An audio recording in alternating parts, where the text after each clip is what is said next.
Rosalie Tiedoff, and I'm interviewing Bob Manning. Okay, Bob, this afternoon, I wonder if you could tell me what you can remember about your own courtship and marriage.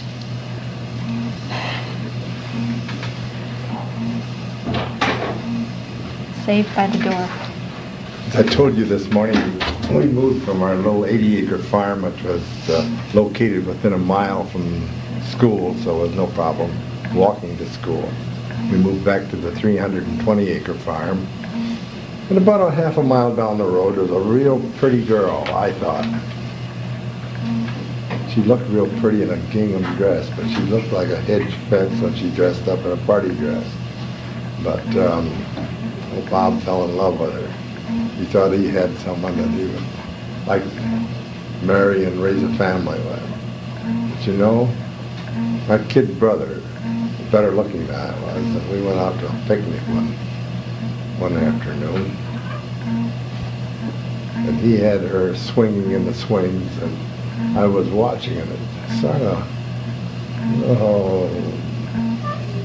the old buck deer wants to be the ruler of the forest. Well, I wanted to be the ruler of this situation, but I lost out. So I was talking to my oldest sister, and she said, "Oh God, Loretta's just a little country hick. You don't want to get involved with her. Why don't you go down and date this Jenny Bale in West Australia?" Well, the next time I went to dance, that's how we got started dating. We'd dance with a girl, and I'd say, "Hey, how about let me take you home?" And that's how the courtship started.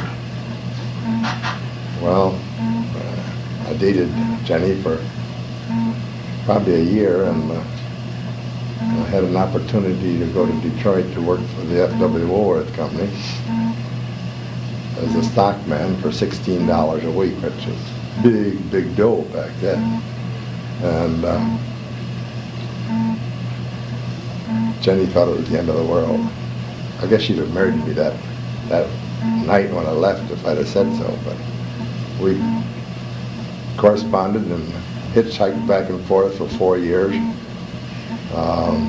Hitchhiking those days was very prevalent because it was Depression days. Everyone hitchhiked. Not very many people turned you down, but sometimes you got rides that were very inconsistent to what you thought they were. I got into a car one day with a college professor, and he was just a plain queer. I think you're all old enough to know what I'm talking about. So I had to get out of the car, and I was out no man's land trying to get a ride the rest of the way to Detroit. But these are some of the experiences that you run into when you do these kind of things. And well, after 4 years, they transferred me to Warren, Ohio. That was like putting me in Europe as far as Jenny was concerned. She came down with her mother to visit. And I guess my folks came down too. But anyway, they were staying at the hotel. And my mother made the statement, "What are you going to do this summer?" I said, "I'm going to get married." And I hadn't even proposed to Jenny. I just made the statement is all. Well, turned out we got married on June 19th because the company fired me for getting married. And I had to change my wedding date. And I had a couple of friends in the front office went to bat for me and said, "Hey, look, this guy he's not welfare prospect. His dad's got a big farm. He can take care of any problems." What they were worried about, that lousy $16 wouldn't support a wife and probably a kid or two. So that's why they made their trainees stay single. And they were real strict about it. But I did. I got my job back, and I guess about 1 year later, I was made a store manager.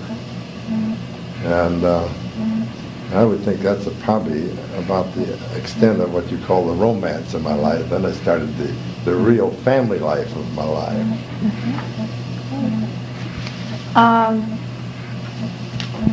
How did you end up meeting your spouse, meeting Jenny? You said at a dance? Was it? Yes. That's where. Yes.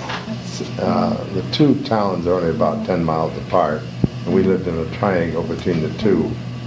You could go to Portland and be with the Irish, or you could go to Westphalia and be with the Germans. And it turned out 3 of my brothers married German girls, and one brother married an Irish girl.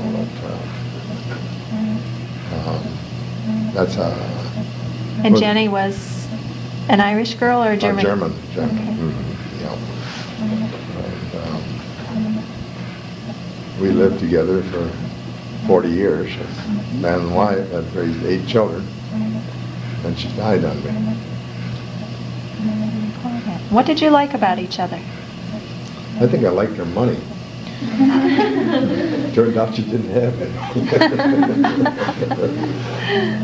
No, I'll tell you, I think when you're talking about what did you like about somebody, that's a good question. I think the only way that you can really, what makes you love 2 people greatly is how much you sacrifice for one another and how much you put up with one another. She put up with a guy that the company said, work Sunday, no matter what the plans were or anything, we just went according to whatever Bob had to do, and that was it. She put up with it. We had misfortune in our family. We had a handicapped child, and to see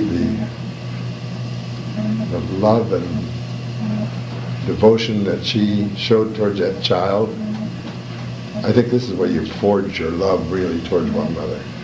It doesn't come with any great glamour about how you're going to get in bed with somebody and love the hell out of them. Those kind of things are all superficial. They're important to growing up and being married. But the great things about marriage come about by what the 2 people are willing to sacrifice towards one another. Boy, now that's a provocative quote, gang. You can put that in your quotes. That was beautiful, Bob. Thanks. Okay, I feel like Oprah Winfrey here a little bit. Thank you, Bob. That was nice. What common interests did you share? Did you have some common things that you liked to do together? Yes, we both loved to play bridge. And every Saturday night we had a good old bridge party going. And had friends who had similar circumstances, too many kids and not who didn't really want to associate with anyone else. So we always picked up someone else that had a bunch of kids, and they had to tolerate one another. But we had good times that way too, real good times. Something like the T-Doffs. Yeah, we do. We have good times. Yeah. Okay. Can you, back to the wedding now, what do you remember about the wedding itself? Can you tell us anything about maybe rings or showers or saving money for it or planning it, or this is any of that? This is terrible. You won't believe it. I can't confess this. This is too terrible. You won't tell us that part? Yeah, I'm going to tell it. Okay. Jenny said, you got to have a ring. I said, yeah, that's right. Go get one and I'll pay you for it. What an old Scrooge. I never did pay for the ring. We have that on tape, Bob. But I did buy her a beautiful party ring on our 40th wedding anniversary. And I paid cash for it, too. A whole lot of cash. What was the other question about the ring? Oh, anything about the wedding itself. Parties before, showers, what you wore. I had 2 weeks off on vacation. I got married this Saturday, in between Saturday of the 2 weeks. Helped my dad get the dance floor. We built a dance floor right out in the yard of Jenny's parents, where they lived. Put up a big tent. And this is Westphalia, where the Germans preside, and Prohibition had been lifted, and you could drink 3-2 beer. It was the strongest beer that they allow you to drink, by law. So it was a real festive party. Everyone sang. I sang a lot of German songs, and I even tried to sing some of them myself, but I wasn't very good at it. We took off, went to Lansing, which is a whole 20 miles away for our honeymoon, come back the next day. Well, you'd almost say, well, I think those two have been sleeping together a long time before for such a short honeymoon, but that isn't the case, I can tell you that right now. I married strictly a 100% virgin girl, and I'm real proud I did, because I think that's the way to marry a girl. We ended up in Youngstown, Ohio on our way back, I remember, and they were Youngstown Sheet and Tube, I think they call it, the big steel company, was on strike, and we ran through the National Guard there, I recall that, and within 20 miles of Youngstown, you couldn't get through there without you being stopped and questioned. I picked up a soldier boy and let him drive the rest of the way in. It was about a 400 miles drive from where we lived in Michigan to Warren, Ohio, where we were going to make our new home. And I think that's about sums up most of it. Very interesting. Did you have, what kind of attire did you wear to the wedding itself? What kind of clothing? A good Brooks Brothers special, $29 blue serge suit with a white necktie, with a white shirt, and I forget the color of the tie. But that's about the extent of as far as. Remember, these were Depression days. There wasn't much money around. 1930. When did we get married? In 1936. Yeah. Okay. If at the wedding now, you said you had a dance floor. Do they have dinners like we have today? Was there a dinner with it? And the Germans were very great on festivities, just like the Polish people are around here and the Czechs. You had a breakfast to start with in the morning, and big chicken dinner that the ladies of the town. You didn't hire anyone; everyone just did it free for you. You had a breakfast. Oh yes, a big breakfast and a big dinner at night. Now, who went to the breakfast? The wedding party, mostly. And there'd be mostly just the wedding party and like your brothers and sisters and your parents. Do you remember what some of the meals or the dishes might be that they bring? I don't really recall. No, don't recall that. Mm-hmm. That's probably more something that someone that was cooking at the time would remember. Okay. You said you had your honeymoon and then you went to Youngstown, Ohio. That's where you first set up housekeeping. Mm-hmm. Do you remember how you supplied that house or furnished it? It was a furnished apartment. I mean, a furnished house. I lived here as this landlady. I was her one and only boarder that she had, and she and her daughter were going to California for the summer. So I said, well, how about leasing me your house for the summer? So we had a full house for free for 3 months. Didn't have to pay any rent at all, just the utilities. But poor Jenny, she was so scared. I think she stood in the middle of the house most all day long for fear that someone might knock on the door. Because it was a new town, do you think, or the house was big? Or? No, she just come from a little hick town. There's only about 400 people, you know. And you go to a big Warren, Ohio is not a big city, but it was big by comparison. When you finally moved into your own place, then after that, where did you move? How did you? Well, we got transferred to Toledo, Ohio, and there again, I said I married for money. I did get $1,000, or we did. We got $1,000 put down on a $5,000 home. Lived in it for 2 years. In the 2 years that we lived in there, we had 2 children, a boy and a girl. Tom and Susan was born while we lived there. And we were transferred to Lexington, Kentucky, and I rented the house for a year and sold it for $12,000. The war was on, and that's how things inflated overnight. And I bought a little shack in Lexington because they had a big army depot just outside of the city of Lexington, and every house in that town was was someone's living in it. So houses sold at a premium. So I lost I paid $12,000 and more for the little dump that we moved into. We lived in that for a couple of years until I got on my feet. Then we bought a real nice little stone 3-bedroom house.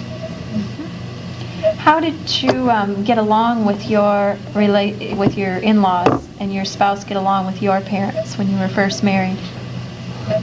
I think we got along very well. The only thing that I can recall, and this goes back to our dating days, poor Jenny, she would clean up her plate, and I'd reach for the chicken and the dressing and fill it all up again for her, and she was too bashful not to eat it.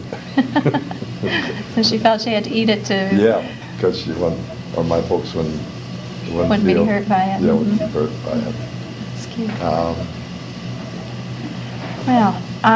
The only question I have down here, you said you were married on June 19th. Can you give me the year that was? 1936. Okay.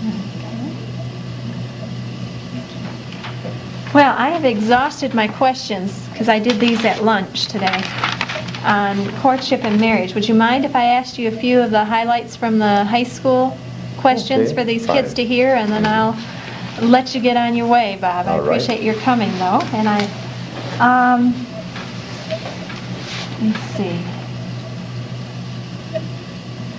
Well, why don't we just begin? You go ahead and, if you would, share some of your highlights and memories of your high school years. Well, I went to a little grade school called St. Patrick's. It had 8 grades in it, and then by the time I got to be a freshman in high school, they opened up the room that was normally used for the library, and they started 2 grades in the library room, the 9th and 10th grade. And while I was in that 9th and 10th grade, we weren't able to play football because we weren't a big enough school to play football. Public high school, which was across the river. And as a result, I made first string, our first team right tackle in my junior year that way, because I practiced with them in my freshman and sophomore year. And we'd go to football games, I remember, and we didn't have uniforms. So the coach says, well, just tell them that you got, what did you say, worms, not worms. What do you have when you have scurvy or something? Anyway, we weren't permitted to wear uniforms. We got it free to the football game that way.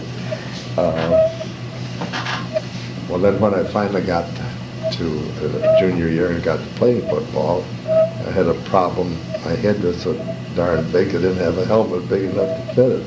So they had to order a special size helmet, which was size 8, believe it or not, and I still wear a size 8 hat. That's why you seldom see me with a hat on, because you can't buy one. Not today. So I went back for some reason, either a class reunion or something, about 20 years later, and I walked in the locker room, and there was that big helmet was still hanging on the wall there with RJM on it, just the same as when I was in high school. I said, well, no one else has ever been able to fill that, so that's something a little bit different. We had proms, the same as you people do. I dated a girl for the prom, and I didn't see that girl until about 2 weeks ago. That's about 56 years ago. I went to my brother's funeral, and I didn't recognize her. There were a couple other widow ladies there that I knew. My cousin, for one, she said, well, do you know who this is? And I said, no, I don't. She said, well, that's Vera Lawless. I said, yeah, I know Vera. I took her to the prom. I said, I'm going to get even with you right now, Vera. And I smacked her right on the old kisser. I said, that's what you get for not letting me kiss you goodnight. You think that didn't happen? It did happen. But I'm very unpredictable. I was telling Miss Titoff about the kind of clothes we wore to the prom. This is Depression again. Don't forget it. There's no money. And I borrowed my cousin Don Manning's white flannels. And I'm about that much bigger around than he is, so my mother put what you call a gusset. You open up the back of the trousers and you put in a big gusset like that so it fit all the way around. But I put on a blue coat that I wore with it, so that covered up the gusset all right, because the gusset was white, and the rest of the flannel was what you'd call a winter white, sort of off ivory, or anyway, it was a big enough difference that it would be pretty noticeable if I would have had to take my coat off.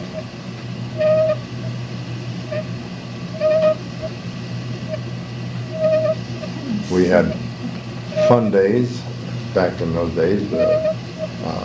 Wintertime particularly, we did a lot of ice skating. We had a river that went through our town. And the town being on a river had hills going both from the east and west. So we had two bridges going across the river, and the one bridge we roped off and also closed the highway leading to the bridge. And that we slid downhill and we did a lot of our, what you call getting together with, as teenagers with our girlfriends and the likes, and it was a good fun time. The summertime was pretty much devoted to swimming and playing ball and working. We worked on the farm with my father and three other brothers. At our graduation, we didn't have big parties then. The graduation exercise was always a very special occasion with caps and gowns, same as you do. On that particular graduation, they selected a valedictorian and a salutatorian, but they didn't give any speech, or they picked, I think it was 5 of us from the speech class, and we each had to write something that would be equivalent to probably a 5-minute talk and give it orally. That was part of the graduation program.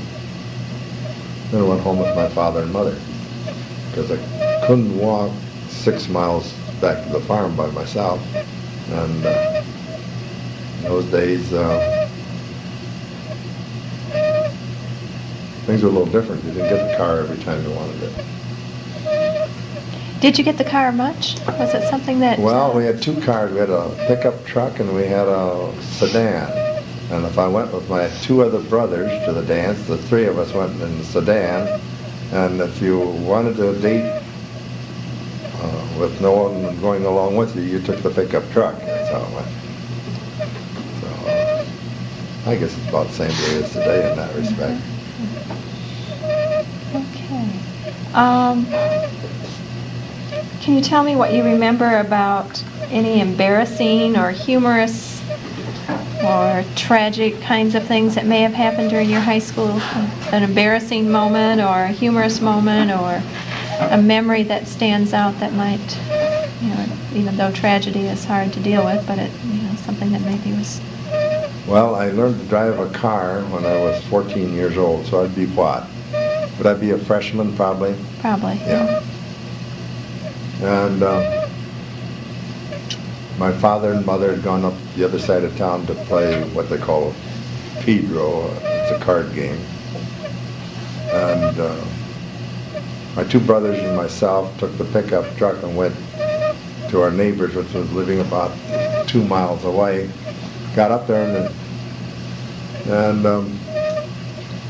said there was no cards to play with, so I just got my driver's license, so I was eager to drive in, and I said, I'll go down and I'll get them.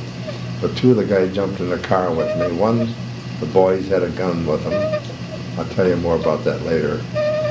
Anyway, like all new kids on to show off, I had that thing wide open.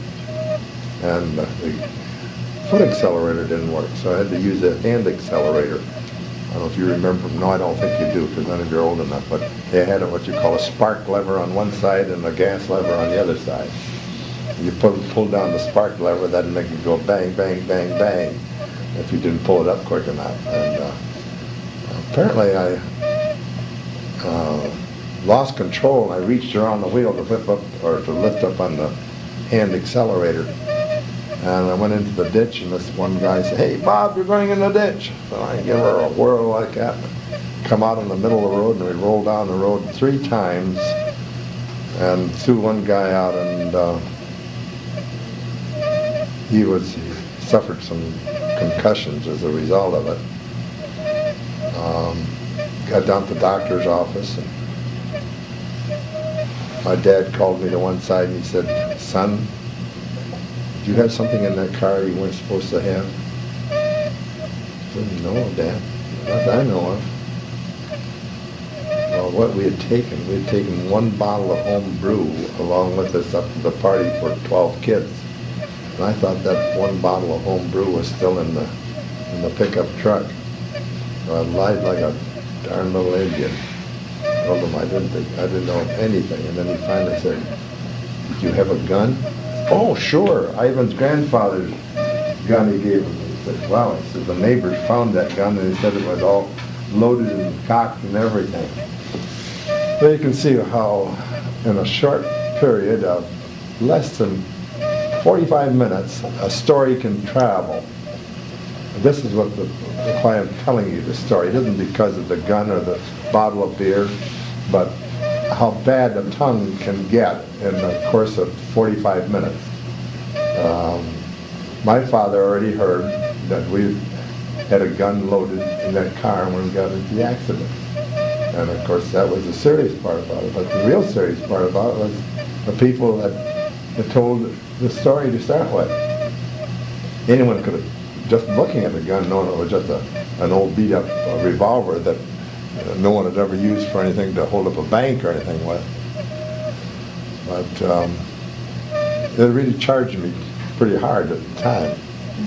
And but I think it's a good story, and it's well worth telling, in that darn sure of your facts when you go spreading a rumor. And the guy recovered all right. His mother said, "You should have killed him. He was such a miserable kid to get along." Well, she didn't really mean that. Yeah, interesting. Why did the boy have the gun along? Did he just... Well, he was just playing with, you know how you whip it around on your finger like that? And instead of laying it down, he carried it with him. What do you remember about fads at the time? Maybe hairstyles, the way people dressed, expressions, jokes, any of those? Heroes, any fads that maybe existed? Where's the fad gone around here? I don't see any shoes that aren't tied. Is that over with already? Yeah. No? Yeah. Is it still over, or do you still go with them untied? No. It's pretty well over with. Well, we had a fad too. You've seen 4-buckle Arctics. Sometimes they have 5-buckle even. Come way up to your knee. And as teenagers, we thought it was great to walk down the street slushing those buckles against one another, and man, they'd make all kinds of noise, more noise than corduroy pants ever made. And that was one of the styles that we had that you kids never got with. Talking about those big boots, you know? I'm glad you never did. Brill cream was a great thing back in those days, and I remember I had quite wavy hair at the time. I'd wear that Brill cream, and if the waves didn't go in quite right, I'd put them in there so they just laid perfect. And the old sunshine on the shine, really greasy. A Little Dab of Do You. That's probably too old for you. Any of you remember? Do you ever remember it? I remember. Yeah. That's how they advertise Brill Cream hair cream. It's a white cream. It's still on the market, I understand. But they called it, in their advertising, they said a little dab will do you. I guess that's the way it went. But we used more than a little dab. We really greased it down good.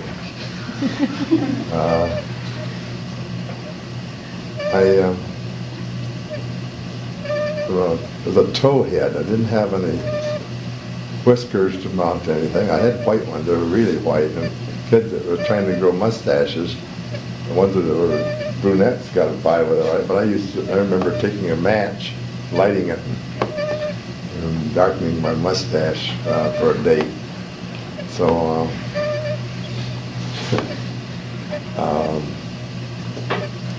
what else? I know there's other things, but I can't think of them. Well, you're doing a great job of thinking of those. Are really, really interesting. What about, were there any jokes, expressions that you would use? Do you remember? That's been a long time. Do you remember Yeah, expression? I don't recall. I really don't recall. I'm sure there were at the time, just like there is today. How about heroes? Oh yeah, Tom. Well, no, I think Tom Mix goes back so far that he really dates my real childhood, like from 3rd grade through maybe 5th or 6th grade, somewhere in there. Roy Rogers, I guess, came in pretty well, even way back then too. Tom Mix was a big hero. Never kissed his girlfriend. He always kissed the horse. And that was the end of the show. Well, I think that probably wraps it up. We had a little longer hour here this period because I didn't have to do announcements and things. And I appreciate you doing this interview for us. It was very interesting. And anything else that you recall about courtship, marriage, or high school that you want to add? Or? No, I think I've already revealed more than I should. Someone might hold it over my head. Oh, I don't think so. Okay.